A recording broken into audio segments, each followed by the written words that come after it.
Oke, kita lanjut bicara sama para milenial. Menarik. Ini satu gambaran tadi menarik supaya milenial tahu bahwa orang Bugis Makassar itu kasih nama Karaeng, Puang atau macam-macam bukan sembarangan. Jadi dulu ada cerita begini. Dulu waktu Raja Goa berkuasa, yang mulia Karaeng, sudah dipanggil Karaeng.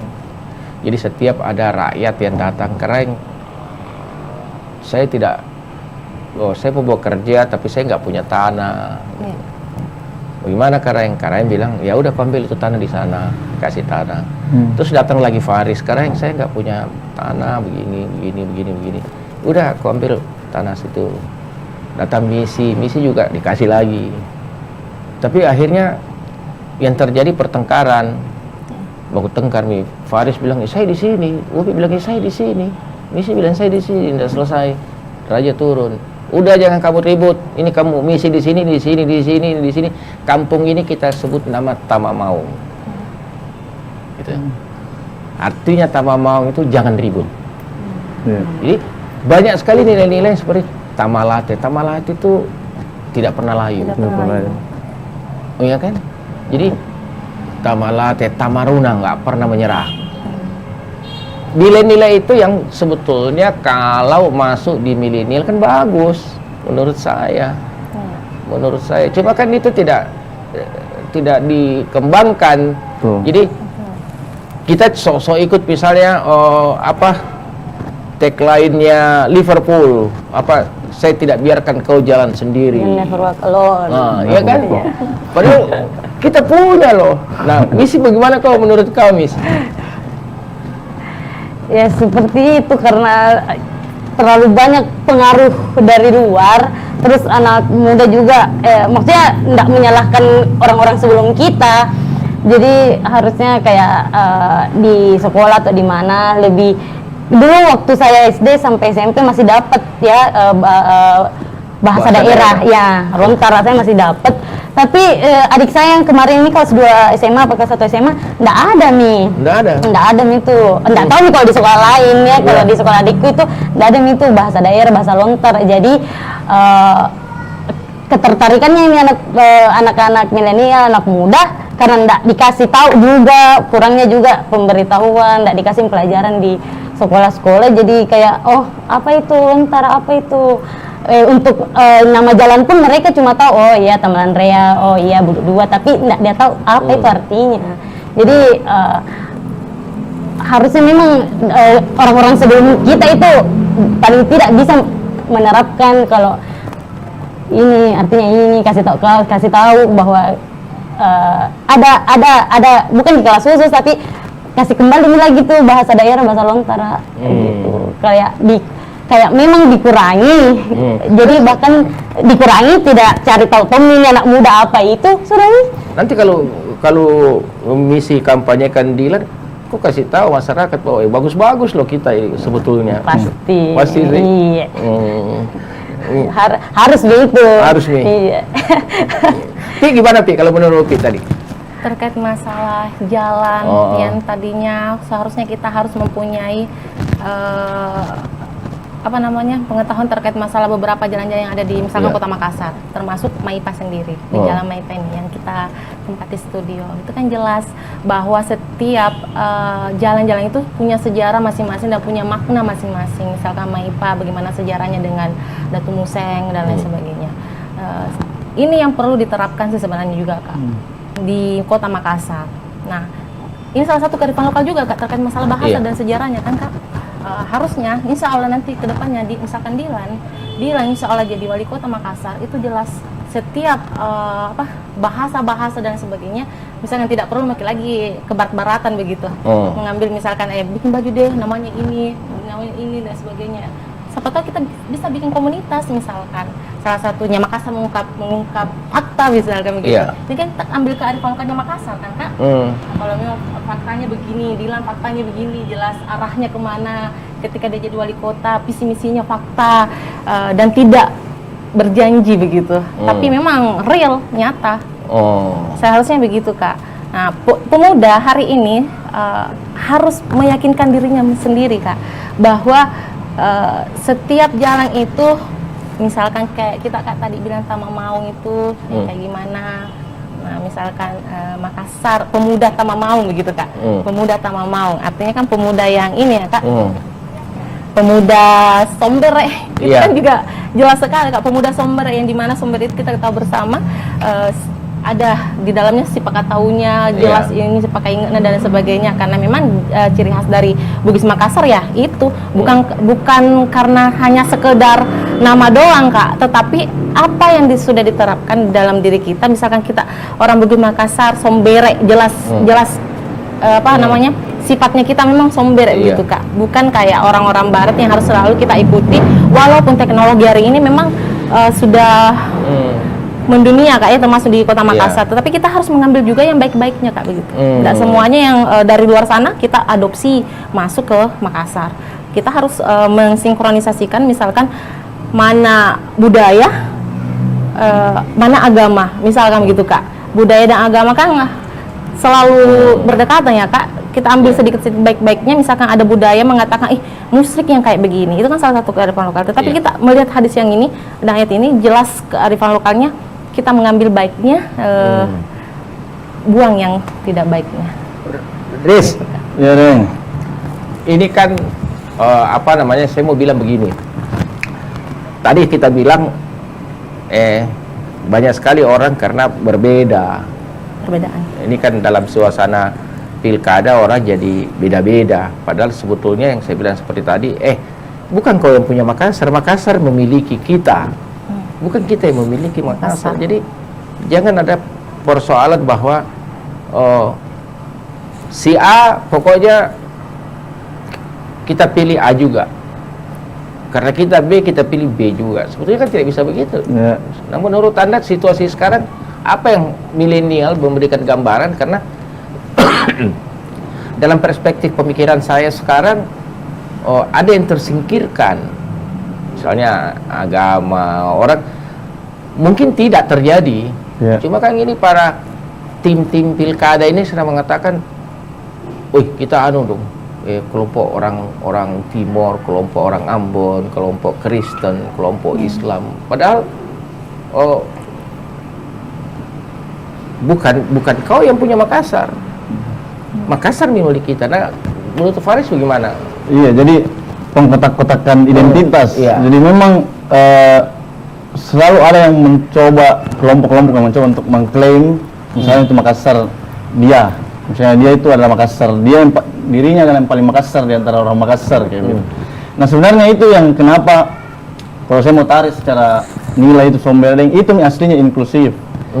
Artinya itu sebenarnya nilai luhur yang diajarkan kita bahwa menerima akulturasi itu adalah Sombere. Jadi betul-betul ya Makassar ini kota yang menerima semua Makassar, mau Makassar Batak, mau Makassar Jawa, mau Makassar, itu tetap dalam bagian Makassar karena nilai Sombere itu yang tertanam di diri kita. Jadi sebenarnya saya sepakat bahwa itu memang Makassar yang untuk semua. Makassar itu bahkan kultur apapun, karena kultur budaya di semua adat pun itu pasti mengajarkan hal baik dan pasti mengajarkan hal-hal yang terbuka. Jadi kalau kita lihat sekarang kan terbuka sekali situasi. Kita lihat di media sosial.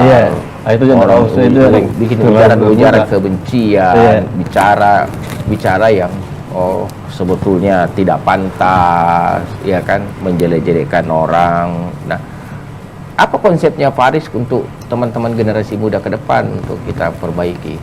Jadi sebenarnya kalau saya, masalah utamanya yang pemuda itu berada pada waktu senggangnya.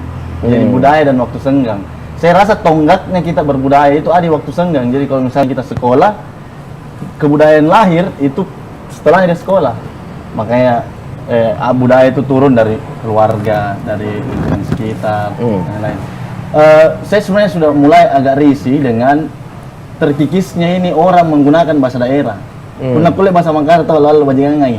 Dan akhirnya, karena saya merasa inilah pride yang bahkan bahasa pun pride-nya pemuda untuk menggunakan itu agak kurang dibandingkan kalau kita mau bandingkan ini dengan Jawa misalnya, di mana mungkin dia setiap hari menggunakan bahasa daerahnya.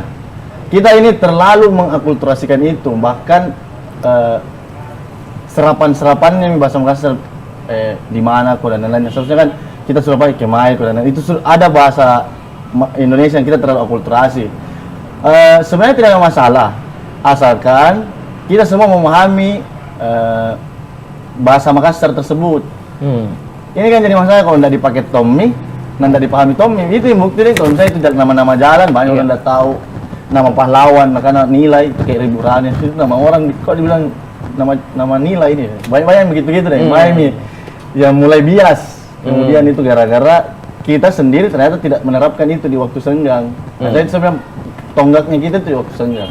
Untuk menjaga Makassar, waktu senggangnya harus dijaga. Makanya perlu kita tempat atau seringlah dilakukan itu kegiatan-kegiatan yang sifatnya mengingatkan kita akan darah-darah yang mengalir di kita. Jadi sakralitasnya ini budaya yang kita miliki masing-masing itu agak lemah di dataran kota ini, dan sedangkan yang dikedepankan adalah profanismenya ini, kita melihat hal luar. Bahkan ketertarikan tadi, misalnya saya lebih mau tahu deh itu tadi kita bilang Liverpool, Neverland dibanding Sirna Pace, Sirna Pakasiri, Sirna Pakasiri, itu saya bilang itu deh. Jadi bahkan ketertarikan kita untuk mengetahui sesuatu itu agak lemah. Tapi begini, kalau memang ke depan Anda kan jubir jadilan, Iya deh. mestinya kita bikin konsep kayak Didi Kempot. Didi Kempot bikin lagu itu Jawa. semua Jawa dan orang Ambon, orang Girian, orang Batak, Iya. orang Bugis, Termasuk orang kita juga nyanyi. Kita nyanyi dan suka sekali. Dan tahu artinya. Tahu artinya. Nah, tugasmu itu ke depan mestinya kita bikin seperti itu. Saya pernah mengajak teman-teman di Dewan Kesenian. Masa kita dikalah sama Didi Kempot? Persoalannya memang lagu-lagu kita itu lagu-lagu menyentuh perasaan, lagu-lagu cinta. Galau-galau. Iya kan, memang ada sejarahnya misi. Kalau orang Jawa itu kau cari-cari, tidak ada lagunya tentang mama, papa, nggak ada. Nggak ada, betul Kak. Tidak ada lagunya orang Jawa itu tentang kampung. Tapi kalau orang Batak, orang Ambon, orang Bugis, pasti lagunya tentang kampung, Perantauan. tentang mama, Bapak, tentang anak bapak, kukang, Bin. anak kukang. Kalau orang Betawi nggak ada lagu tentang mama, karena kalau dia mau ketemu mamanya dia ke dapur aja, ketemu mamanya. Jadi menurut saya ke depan tugasnya Faris harus kita cobalah, jangan Bikin gebrakan. kita bikin gebrakan ya. Lagunya ya coba kau lihat Didi Kempot lagunya stasiun balapan. Neng sih. Semua orang hafal, orang Batak penari semua, dan dia punya omset besar sekali pendapatannya per tahun dari biaya itu. Jadi seperti itu salah satu itu. Nah sekarang Upi, kira-kira kita bicara Sombere nih. Iya. Sombere itu semua masuk, menurut saya. Kalau kita bicara tatanan pemerintahan, Sombere, karena tatanan pemerintahan itu harus transparan, partisipatif, akuntabel. Sombere. Nah kalau dari generasi Upi sebagai mewakili perempuan, ya toh. Nah bagaimana Anda melihat Sombere ini dalam perspektif pemikiran perempuan? Baik. Sombere ini dalam perspektif perempuan, berbicara terkait masalah perempuannya, berbicara gender ya Kak, kesetaraannya terkait di dalam nilai-nilai Sombere ini. Iya. Kenapa? Memang sampai hari ini, sampai hari ini masih ada patriarki. Tetapi insya Allah Dilan ini semuanya tuntas Kak, terkait masalah perempuan ketika diakumulasi di Sombere, di pemerintahan tata kelola Sombere ini ya Kak ya. Insya Allah dia akan tuntaskan semua Kak. Karena kenapa? Di mana-mana memang buktinya begini Kak, nggak usah jauh-jauh Kak, di dalam jubirnya saja Kak, jubir Dilan. Jubirnya Dilan itu ada perempuannya lebih banyak dibanding laki-laki Kak. Yang itu mengangkat perempuan ya Kak, 4 dari yang lainnya 3 saja kan yang laki-laki. Saya sangat mengagumi kalau Dilan menjadi wali kota Makassar, ada beberapa perempuan-perempuan, terkhusus komunitas-komunitas dan organisasi perempuan di Makassar, dia sangat yakin bahwa ketika Dilan menjadi wali kota Makassar dan wakil wali kota, itu akan menaikkan nilai-nilai apa? Bukan kalau derajat, berbicara derajat itu sudah jelas ya Kak, derajat perempuan memang lebih sudah dinaikkan oleh ini kan, tetapi ada semacam kayak program Dilan terkait masalah perempuan ini mempunyai wadah kreativitas untuk perempuan-perempuan. Dilan di situ langsung memberikan wadah, misalkan Kak UMKM, perempuan-perempuan yang perempuan berdaya begitu Kak. Itu ada visi misinya Kak, dan itu bukan hanya sekedar cerita doang dan tulisan doang visi misinya, tetapi akan diwujudkan dengan ketika Dilan menjadi wali kota. Sebelum jadi wali kota sudah terwujud Kak, membantu perempuan-perempuan di daerah-daerah terpencil, misalkan di daerah Biringkanaya kemarin, ada di Tamalate dan sebagainya. Kebanyakan perempuan yang mendukung Bapak, apalagi Ibu sebagai wali kota, sama Ibu Wali sering terjun langsung ke kampanye dan sebagainya, kebanyakan memang perempuan Kak. Nah, bukan berarti saya tidak ini laki-lakinya ya Kak, pemudanya dan sebagainya. Tetapi kenapa susah sekali perempuan ini, kenapa saya lebih kepada keperempuanannya Kak? Karena yakin dan percaya perempuan itu bisa dipegang loh janjinya Kak. Kalau dia bilang karena sekali mestinya kok bikin peraturan. Iya Kak. Ya kan, bikin aturan. Perempuan adalah Dilan, Dilan adalah perempuan. Bisa Kak, bisa Kak, iya sepakat Kak, perempuan dan Dilan. Nah kemarin semoga Amelia. yang ini yang menjadi sebenarnya sih yang jadi sasaran hari ini itu adalah isu-isu SARA Kak. Isu SARA Kak, kebanyakan kelompok-kelompok itu mengatasnamakan kalau misalkan ya janganlah isu SARA dan isu gender Kak. Ya, kita harus pilih perempuan, padahal tidak semuanya harus dipilih perempuan ya Kak. Kita harus tahu jiwa kepemimpinannya itu sampai di mana begitu Kak. Tidak semuanya ya kalau perempuan harus memilih perempuan, tidak selamanya Kak. Tetapi harus betul-betul muncul dalam pemikiran seorang pemuda, perempuan dan yang lainnya, komunitas-komunitas itu harus tahu latar belakangnya dia sebagai siapa, latar belakangnya di politik bagaimana gitu Kak. Apakah dia cacat politik atau dan sebagainya, itu yang harus kita ketahui bersama, bukan hanya karena bilang dia perempuan harus kita pilih, enggak begitu Kak. Kalau saya dalam pribadi ya, setiap kader-kader dan adik-adik itu kalau diberikan pemahaman terkait masalah perempuan ya harus jelas apa sih latar belakangnya, gimana sih progresnya dia ketika mempunyai program, bagaimana dia dalam dunia politiknya, karena kita berbicara politik ini Kak. Itu. Oke. Misi, mestinya nanti karena kau jubirnya Dilan, kau harus sampaikan kepada masyarakat bahwa Deng Ical dan Fadli itu adalah male feminism. Jadi laki-laki yang care sama perempuan. Karena kenapa? Sejak 10 tahun atau 20 tahun yang lalu di dunia ini orang tidak persoalkan lagi perempuan laki-laki. Udah ada lagi, karena kalau dulu perempuan itu kalau masuk tentara jabatannya perawat, administrasi. Sekarang ada infanteri, ada Kopassus, ada Kostrat perempuan. Dulu kalau masuk polisi jadi staf administrasi. Sekarang perempuan ada Brimob. Nggak masalah. Tembak juga. Jadi ada semua. Saya kira-kira 5 tahun lalu masuk dalam gerakan namanya male feminism, karena feminisme itu gerakan, jadi tidak ada lagi karena jadi Dilan harus menjadi pelopor pergerakan perempuan. Jadi tidak perlu lagi perempuan bikin, kalau menurut saya tidak perlu nih ada di itu departemen pemberdayaan perempuan, tidak perlu lagi ada. Yang beda kita sama perempuan kan cuma biologis saja, yang lainnya nggak ada. Ternyata perempuan bisa jadi pilot, bisa jadi pelaut, bisa jadi brimob, bisa jadi lalu lintas macam-macam. Ya, oke, kita lanjut sebentar di sesi yang terakhir. Oke.